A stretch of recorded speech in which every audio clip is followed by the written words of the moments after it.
I'm Charles Harris, and I'm going to start us off by covering a number of technical sell signals that often occur when a stock is forming a top. And after I've gone through these 7 signals, I'm going to bring Mike and Amy back into the discussion, and we'll go through a couple of topping animations where we'll follow a stock on a day-by-day basis, and we'll describe how we would scale out of the stock based on the topping signals that I just covered. Now keep in mind that the sell signals that we're going to talk about are just a subset of a larger group of signals that we cover in some of our workshops. Now before we get started, I should say that most investors find that selling is much more difficult than buying. It's pretty clear to determine where the proper buy point is when a stock is breaking out of a base. It's often not so obvious when it comes to selling a stock. But there are a number of indications and signposts that we've identified through our studies that typically occur when a stock is topping. So if you can recognize these signals and act on them, then you have a fair chance of exiting a position before the stock breaks down too badly and is far off its peak. Now, when we make a decision to buy a stock, we're always focusing on both the fundamentals and the technicals. But when it comes to selling, we're going to act on the technicals only, because most of the time a stock will peak and begin trending lower well before the fundamentals break down. So the chart is usually your best and earliest indicator that a stock might be topping. Now most of the time a stock will flash a number of technical warning signs when it's in the process of topping. So one signal alone typically won't be enough information to exit your entire position. But as the evidence mounts and you see more clues, you should act on them by scaling out of your position as it becomes more apparent that the stock may be topping. So our goal isn't necessarily to try to get out at the high. We don't pretend that we're going to be able to top tick the stock, but rather our goal is to get out as we recognize the warning signs and technical sell signals that often coincide with the top. So if you can manage to average out of a stock within 10% or so of its high, then you're doing really, really well. So let's begin with the first sell signal, and this is when a stock goes into new high ground on low volume. If the stock goes into new high ground and noticeably lighter than average volume, or volume that's clearly lighter than previous moves to new highs, then it's a clue that institutions aren't running the stock up. And since institutions dominate the market and are the driving force behind big stock moves, that lack of volume is indicating a lack of institutional involvement, and so that rally is suspect. So it's really important that the price action be confirmed by the volume action at these important points when a stock is clearing resistance and moving to new highs.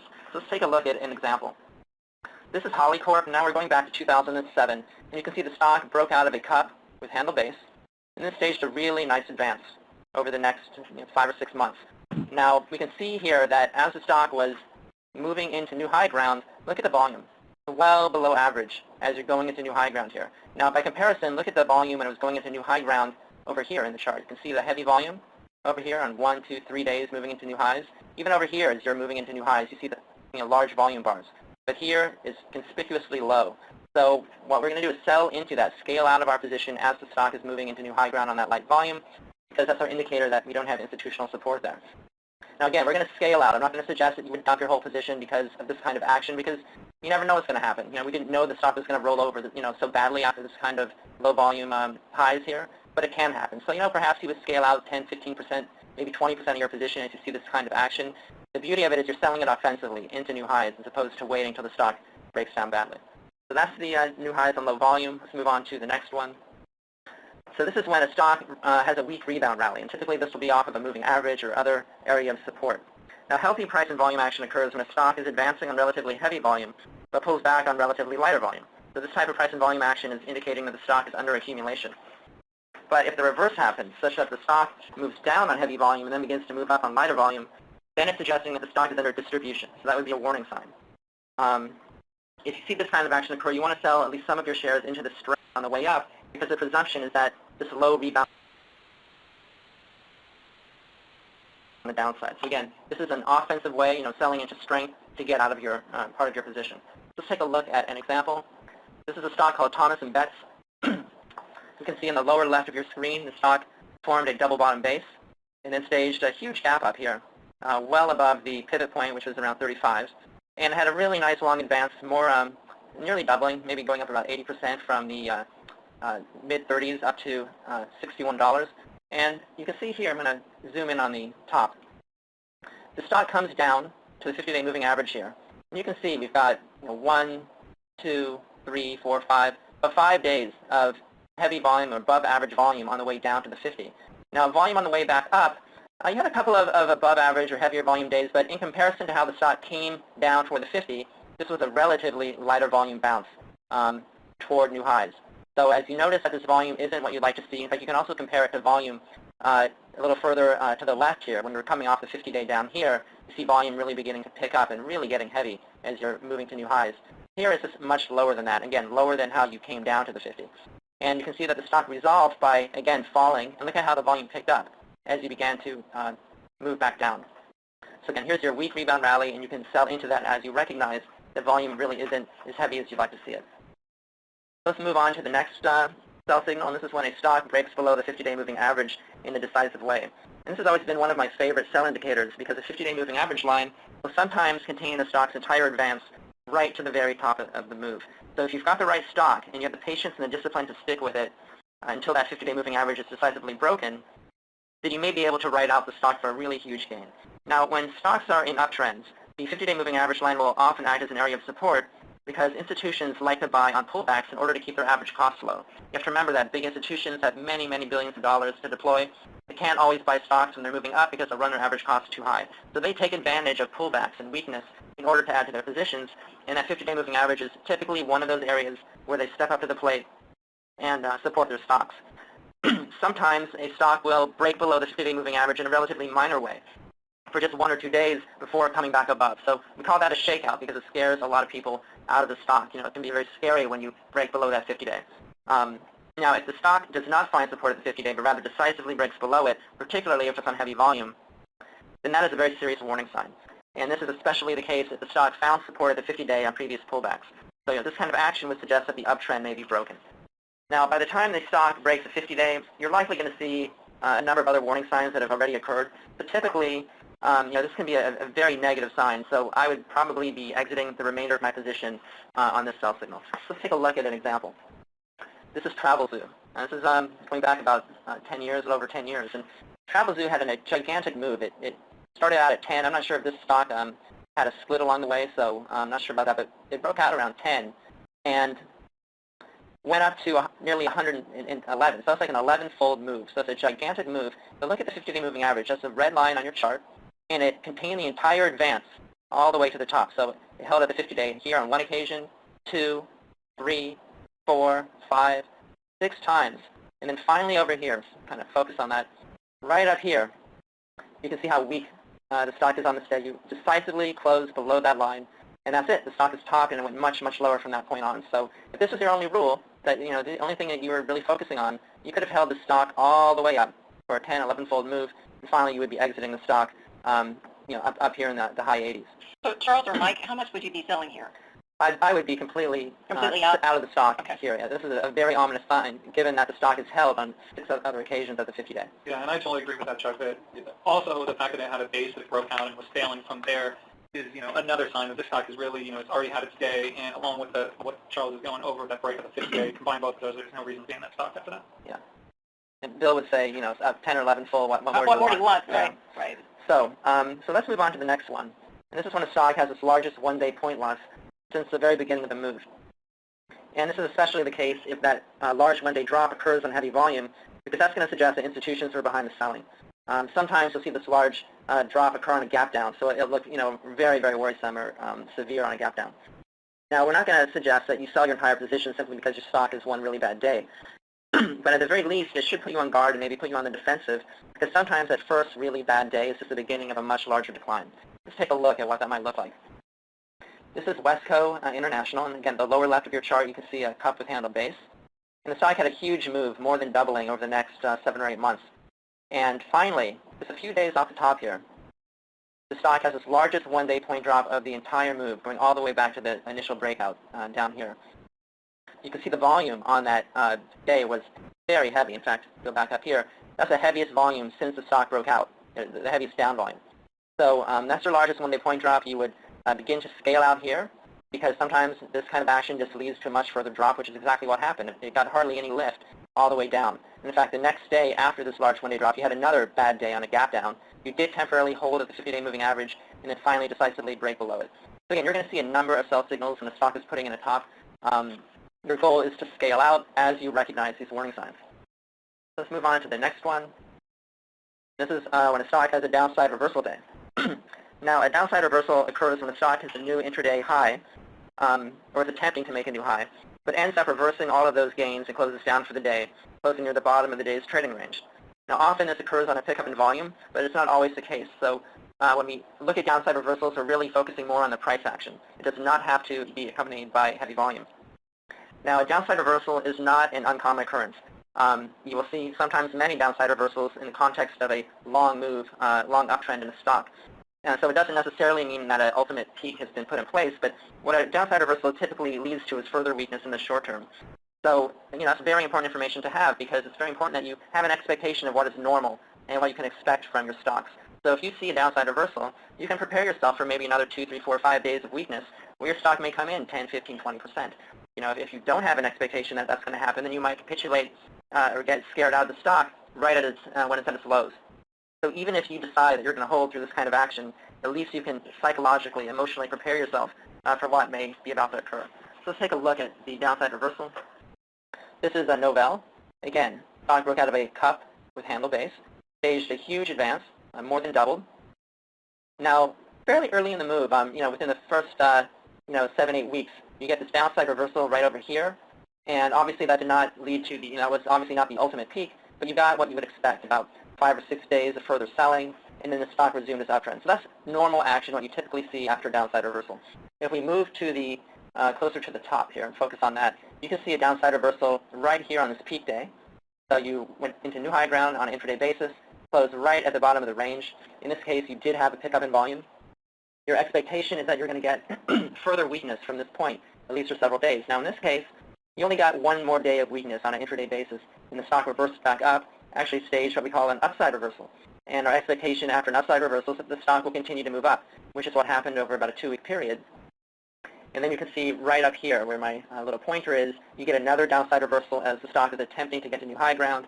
You close near the bottom of the range, and then you continue to fall from that point 1, 2, 3 more days down to the 50. You stage a relatively weak rebound rally over the next, 6 or 7 weeks. You can see that the volume really wasn't much to speak of as the stock was trying to rally back, and finally you roll over again. So that is your downside reversal. Let's move on to the last two technical sell signals that we're going to present today. And these are what we call churning and stalling action. And these are both forms of distribution. And in the past, I've always really used churning and stalling kind of interchangeably. But for purposes of this webinar, I'm going to differentiate between them. Churning is defined as heavy volume without further upside price progress. So you'll typically see this kind of action occur after a stock has already had a big move and is near new highs. And at these new highs, you'll see that volume will remain heavy, but the stock will struggle to move up further. Often you'll see the stock close in the lower part of the day's trading range. So what this churning action is suggesting is that the stock has already been played by the smart money, and at these elevated levels there's more than enough sellers to soak up demand from new buyers. So really, it's going to look like the stock is running in place with heavy volume occurring. Now, sometimes, another way we can describe churning is it's a process. You can identify churning on a single day, but you can also identify it over a number of days or even weeks, where the stock will be trading in a relatively tight range near its highs, and volume remain heavy during this process. Oftentimes, when you see this churning process, you see downside reversals occur, you see stalling days occur, and so forth. So that's what churning is, heavy volume without upside price progress. When I talk about stalling, I'm going to focus more on just the price action. It doesn't have to occur in heavy volume. The stalling would occur when a stock moves into new high ground, but closes well off the highs. So it's going to look like weak action, excuse me, like weak action on a daily basis, even if the volume wasn't that heavy. Let's take a look at what churning and stalling looks like. Now this is a stock called GGB. It's a symbol. The stock broke out of this consolidation here. It's a little bit of a sloppy consolidation. It broke out and then consolidated again, forming, you might want to call it a flat base or a square box, kind of on top of this area here, and then finally staged the advance up here. Now, during this whole process up here, we're talking, say, 1, 2, 3, about 4 weeks, the stock is trading, very close to its highs, within a few percent of its highs. Volume is remaining quite heavy during most of that time period, and this whole process is what we call a churning process. You've got, enough sellers here to soak up demand from new buyers, so the stock can't make any progress, even though the volume is still heavy. You can see if we focus here on this little area, we get a downside reversal here at the peak. You come down, bounce up, attempt to go into new highs again, and again you get a downside reversal, which led to further selling for a few more days. You go up again and you hit a new high. And again you're turned away. So you're turned away a third time, a downside reversal, which led to further weakness. And finally, one last attempt at these new highs around the 26 range. And you can just see that over 4 weeks, the stock cannot get through 26. It just keeps getting turned away. Finally, you get this stalling action here. You go into new high ground but close well off the highs, mid-range, and then finally the stock reverses and just falls. you fall out of this churning range here and ultimately fail at the 50-day moving average and continue to just move down from that point. So if you see this kind of churning action occur where your stock just isn't going anywhere, I have a saying, I don't like to sit in a stock waiting for something to happen. I would rather scale out of my position as I see is having trouble in this range, and I can always buy the stock back again if it consolidates and breaks out. But I'd rather scale out and wait and see what happens than just sit in the stock when potentially it can fall apart relatively quickly. So these are the 7 signals we're going to cover today. Now what we are going to do is go through a couple of stock animations. I'm going to bring Mike and Amy back into the discussion. And what we're going to do is go through 2 topping processes on 2 different stocks. And Mike and I will talk about how we would scale out of the position as we see the warning signs. Mike, you want to take us? Sure. Let's start with the first one. And just, as you're watching this, just imagine you have a position that you bought out of that double bottom. You probably started purchasing right at the pivot around 31 bucks, and then maybe you pyramided into it a little bit. So pretend your cost basis is maybe $33, $34, and we're looking for some sell signals. And the concept here is not sell everything on one day unless you're forced to with a massive gap down, but we're going to be looking for sell signals and try to scale out. And let's just imagine that you have 1,000 shares, and let's walk through this and see when we'd be selling those shares. All right. Okay, so the first signal we see here, and we're going to identify each of the warning signs that we're going to come across, is the day in which the stock goes into new high ground. You don't really have a heavy volume here, and you're closing well off the high. So this is characteristic of stalling action. You can even say it's going to new high ground on low volume. So it's almost, it counts as 2 signals in a sense. But we're going to basically identify that as stalling action, again, because of the weak price action. All right, so now we're moving up a few more days and we get similar action. So a lot of times with these offensive sell signals, you're not necessarily going to act on the very first one or sometimes not even the second one, but you do want to be nimble and flexible. And one of the things that Bill's taught us over the years is sometimes just sell a little bit just to make sure you're not going to freeze up. So sometimes you might just sell 5 or 10%. So here we have 2 days of stalling. We have a good gain in that. Remember, our cost basis is around 33 bucks, so we're up 10 bucks on it.